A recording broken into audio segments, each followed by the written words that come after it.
مفتی صاحب، ہمارے یہاں ایک سوال پوچھا جاتا ہے سب سے زیادہ عموماً جو لوگ تسبیح کا کاروبار کرتے ہیں یا جو لوگ مارکیٹ وغیرہ تسبیح لینے کے لیے جاتے ہیں، تو وہ یہ کہتے ہیں کہ ہم نے سنا ہے کہ جو اونٹ کی ہڈی ہے اس کے جو ہے نا تسبیح میں زیادہ پڑھنے میں ثواب ہے، یا اونٹ کی ہڈی جو ہے نا بہتر ہے، مختلف اس کے بارے میں ہیں کہ اس میں برکت ہوتی ہے اور اس میں مختلف شفا کے وہ ہیں، تو اس بارے میں ہماری رہنمائی فرمائیں۔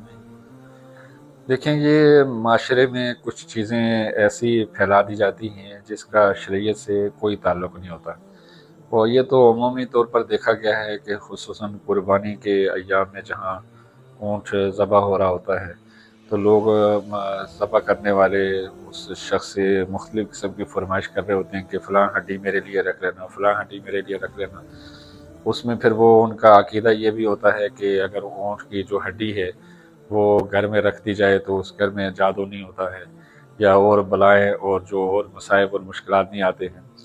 اسی طرح سے جو کاروباری لوگ ہیں وہ بھی جب ان سے تسبیح لینے کے لیے جاؤ تو وہ بڑی اس کی تعریف کر کے اور بڑے اس کے فضائل بتا کے یہ بتاتے ہیں کہ یہ اونٹ کی ہڈی کی تسبیح ہے، حالانکہ اس کی کوئی حقیقت نہیں ہے۔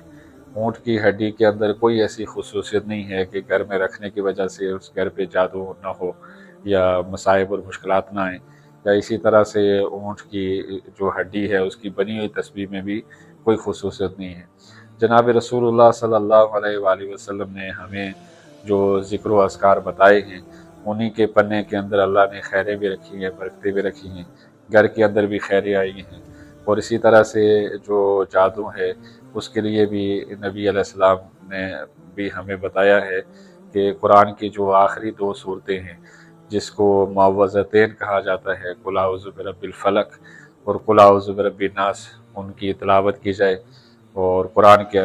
یہ قرآن ہے اور گھر میں بیٹھ کے پڑھا جائے، اس کی تلاوت کی جائے، تو انہی چیزوں کے اندر خیر و برکت ہے اور انہی چیزوں کی طرف جانا چاہیے۔ باقی جو معاشرے کے اندر لوگوں نے اپنی طرف سے پھیلائی ہوئی جو بدعات ہیں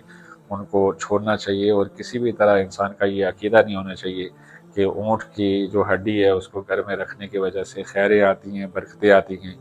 یا اسی طرح سے جادو سے بچاؤ ہے، اس کی کوئی حقیقت شریعت میں نہیں۔